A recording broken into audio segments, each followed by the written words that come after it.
Well, hello, and welcome back to my channel. Apologies for any issues with sound. Forgot my little microphone. I thought it was in a pack in the bag, and the pack was empty. I did look before I came out, but it wasn't there. It was nowhere to be seen. I am a foolish man. Anyway, today I'm going to be looking at a castle and photographing it. Basically, as the sun goes down. It's been a glorious day today. Today I'm filming this on St Andrew's Day, and it's been absolutely beautiful. Blue skies, hardly a cloud, well, no cloud. But I decided I wanted to get out and do some photography of something that was of historical interest. So I did a little look around on Google, found a castle not too far from me that I've never been to before, and realised it was up on a bit of a hill. We're not talking a big hill, but high enough up to get the last rays of the sun on this last day of November. And it's looking nice. So yeah, so this is the castle. It was basically a strong house as opposed to a castle. A lot in this area, and sort of lowland Scotland are like this. It's like a tower house, and this was a stronghold of the Murray family, and I actually have good friends who are called Murrays, so maybe they'll see this and go, ah, that'll be him then. But I don't know. I'm hoping to catch some light, especially as the sun goes down there. There's no cloud, but we do get a nice glow in the sky at this time of year, so fingers crossed, we'll see what we can get.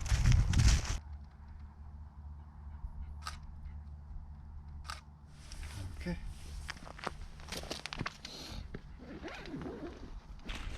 Well, I grabbed a couple of shots there, handheld, basically because I think the light's going already, but oh, I've just seen a lovely shot here of the old wall and the trees. So you've got a difference in colour on the stone, because the castle's a red rock and the walls around it are grey, and then you've got the nice rock. So let's have a wee look at that.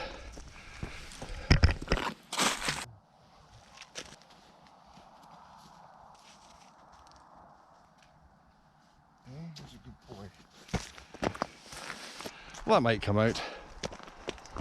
I'm just wandering around because I have never been here before. And I found this by using Google Maps and the pictures that are attached at the bottom. I'm going to show you how to do that at the end, because it's a great way to find places you don't know, even in an area that you live. So this is, according to Google, 35 minutes from home. Took a little longer because I had to pop into the vet with Duke. Nothing serious.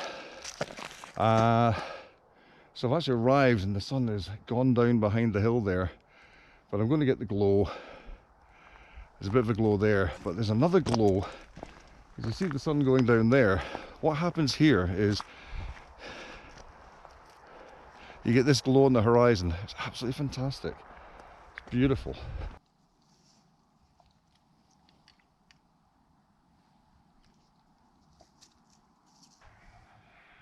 So what I'm doing just now, even though this camera has a superb dynamic range, and if you don't believe me, look up the D750 on YouTube and look at some of the reviews and tests that are done. It's incredible.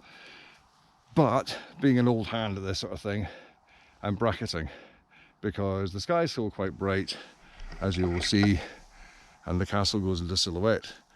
Look at the back of the screen. So that's kind of what I'm looking at there. And what I'm doing is I'm bracketing, and I'm doing quite a heavy bracket. I'm doing 2 stops, 1, 2, 3, and hopefully I'll be able to get a good amount of detail from that, because even to my eyes it's getting quite dark now. But I'm just going to move around and see if we've got another view. Oh, Duke heard me say move around and he's come to see what I'm doing. Hello, hello. Duke wants to carry.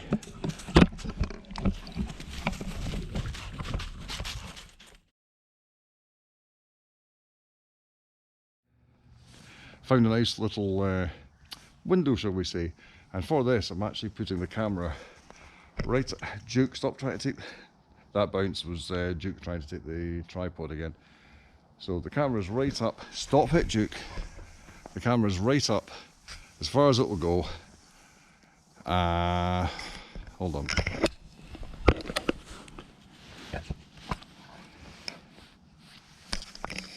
Right, so for this one, the tripod is as high as it will go, which is never good because you can get an unsteadiness here, so the camera can shake. But I'm trying to get this view here. In fact, it looks really good on the GoPro. That is awesome on the GoPro. Yeah. I think I'll pull back a little bit from the view I've got and get that image that the GoPro had. So I'm still bracketing, but I probably don't need to. The middle image is just what I want there.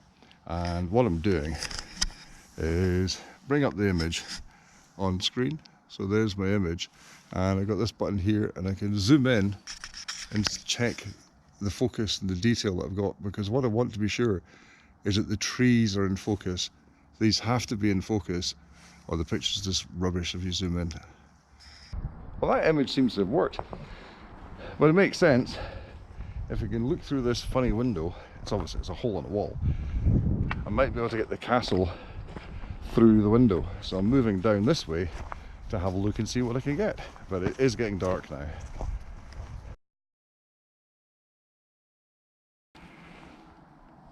So as the light goes, I'm considering one more thing. Do I stay long enough to see if I can get a Milky Way over the top? And if I do stay long enough, will those clouds come over and spoil it? Big questions. Big questions. Anyway, what a beautiful place. I'm going to go to the edge here and just do a little panorama. I doubt you're actually seeing very much now because it's getting so dark. So I'm just going to do a little pan around as opposed to panorama and let you see the place. Let's see if I can do this without being too jerky.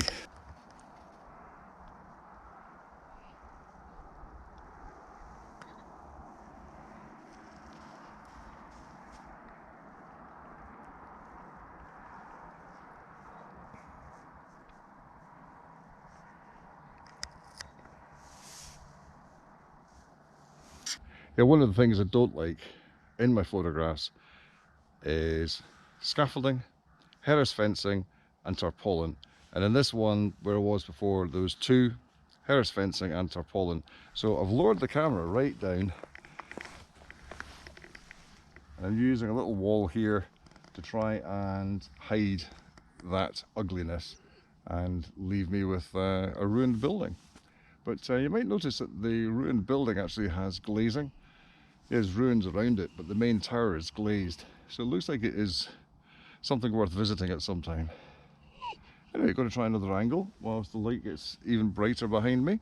In fact, you can probably hardly see me because of the brightness there. I do apologise. And there's also a nice new moon. You probably won't see that in the sky. It's about there. I don't have a big lens, so I can't show you that. Okay, trying another angle.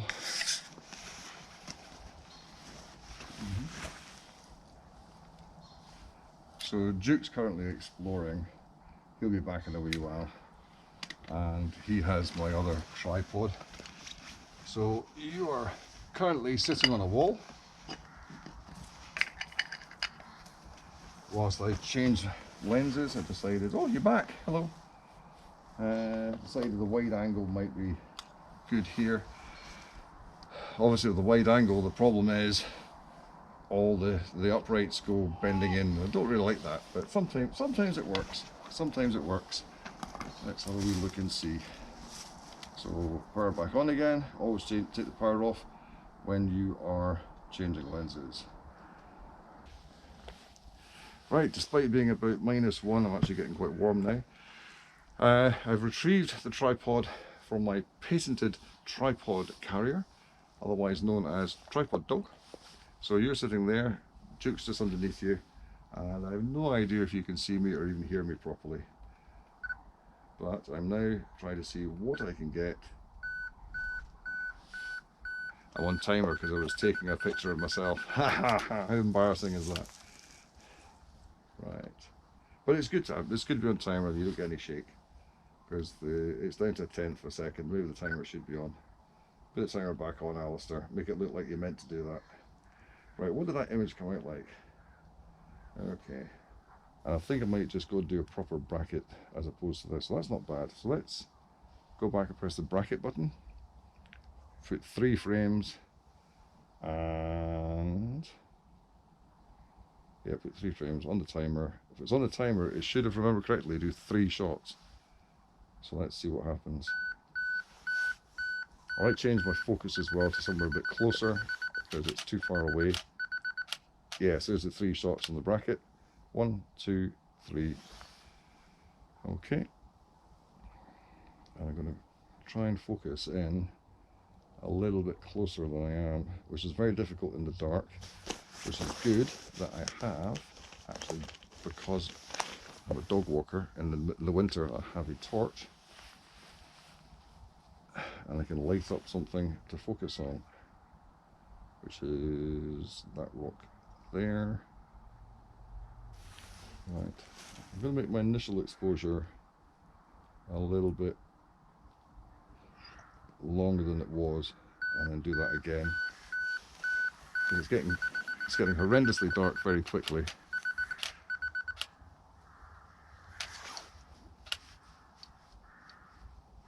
Right, I should be able to get detail in that. I don't even know if it's a decent image, and I'm going to wander a little bit and try and make the most of the colour in the sky, because I'm not getting the best of that here.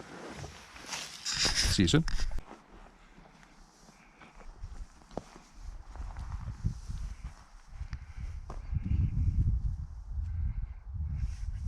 You probably couldn't see what was happening there because it's getting very, very dark, but I've actually got the moon, crescent moon, in the door frame here.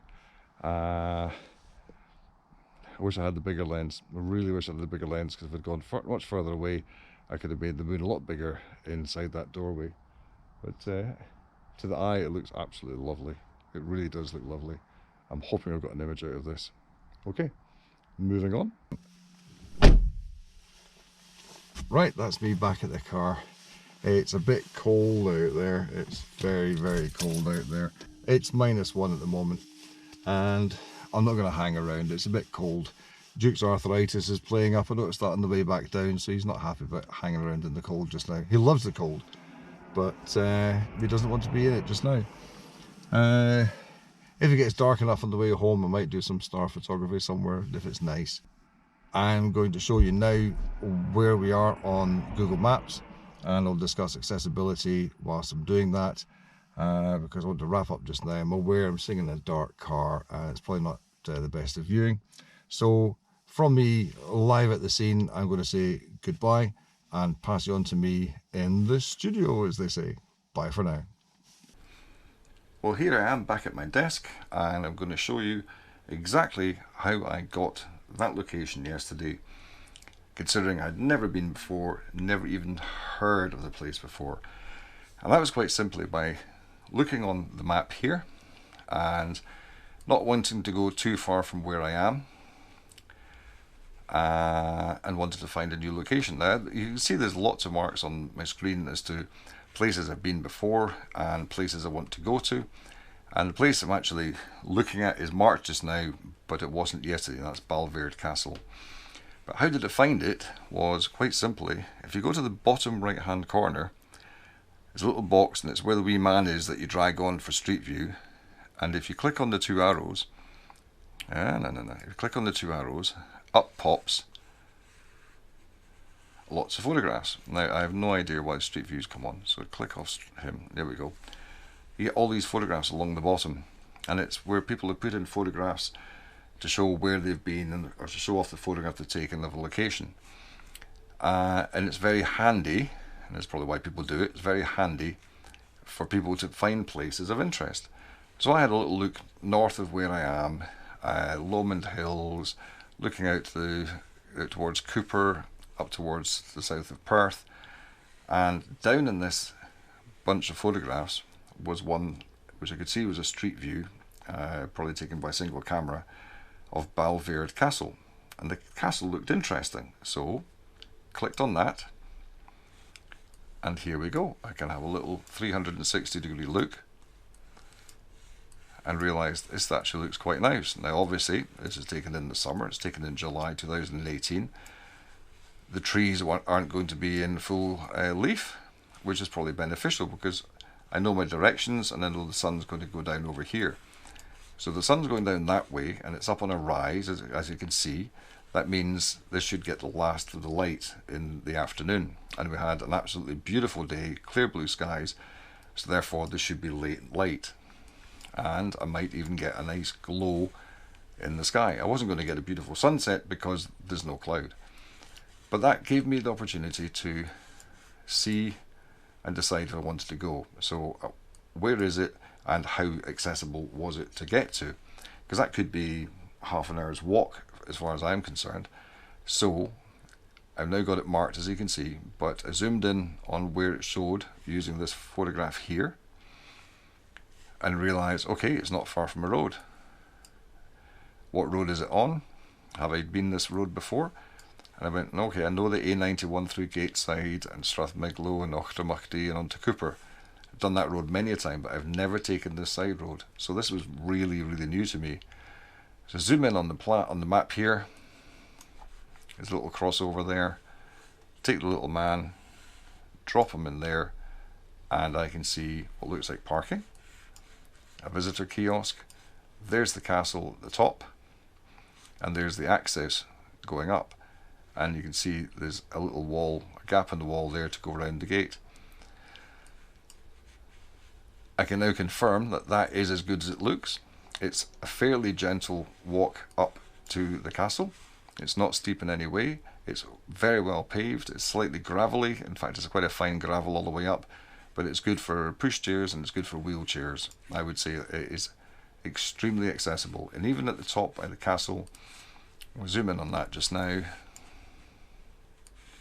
You can see the path goes right up into the gate, and it may be slightly rough there, I can't remember to be honest, but you can see it's paved on the inside as well. So it is actually very good. Now what you have is you've got a good structure here which is intact and has glazing, and then the rest, as in it's weather sealed and looks of interest to go in. I might visit it in the summer. And then you have the buildings around it that are now in ruin. So they are the items that make interest, and you'll see there's the little window that was photographing through, i.e. a hole in the wall. But yeah, I was able to get a good idea of what I was looking at. From there you can see the old gardens, look at that. But yeah, a good idea of what I was looking at before I went. And these photographs down here are incredibly handy for checking out places of interest, and you see how popular something is by the number of photographs that are there or aren't there as well. Accessibility, as I said, is very good. I would put it down as accessibility of 1, because even the hill climbing up is hardly anything at all. Maybe a 2 at a push, but I would say give it accessibility level of 1. And we're going to finish off by having a look at some of the photographs, and I would like to say, as usual, a little bit of encouragement, and that is, please pick up your camera, get out, take pictures and have fun. That's what it's all about, having some fun.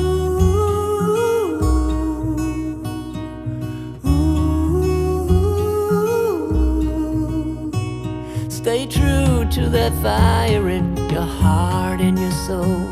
Don't drench your desire in what you can't control. We fly, try so hard to get there, and we might be lost but not forever.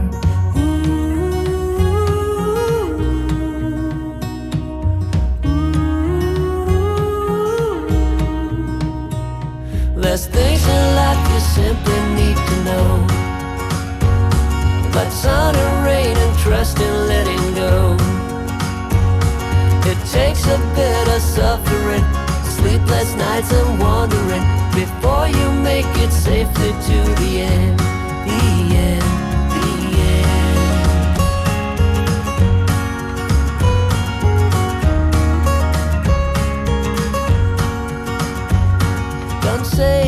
ridiculous, you're not even close. Don't wish for indifference, you're not one of those. We fall, but we always rise up through it all. We get a little wiser,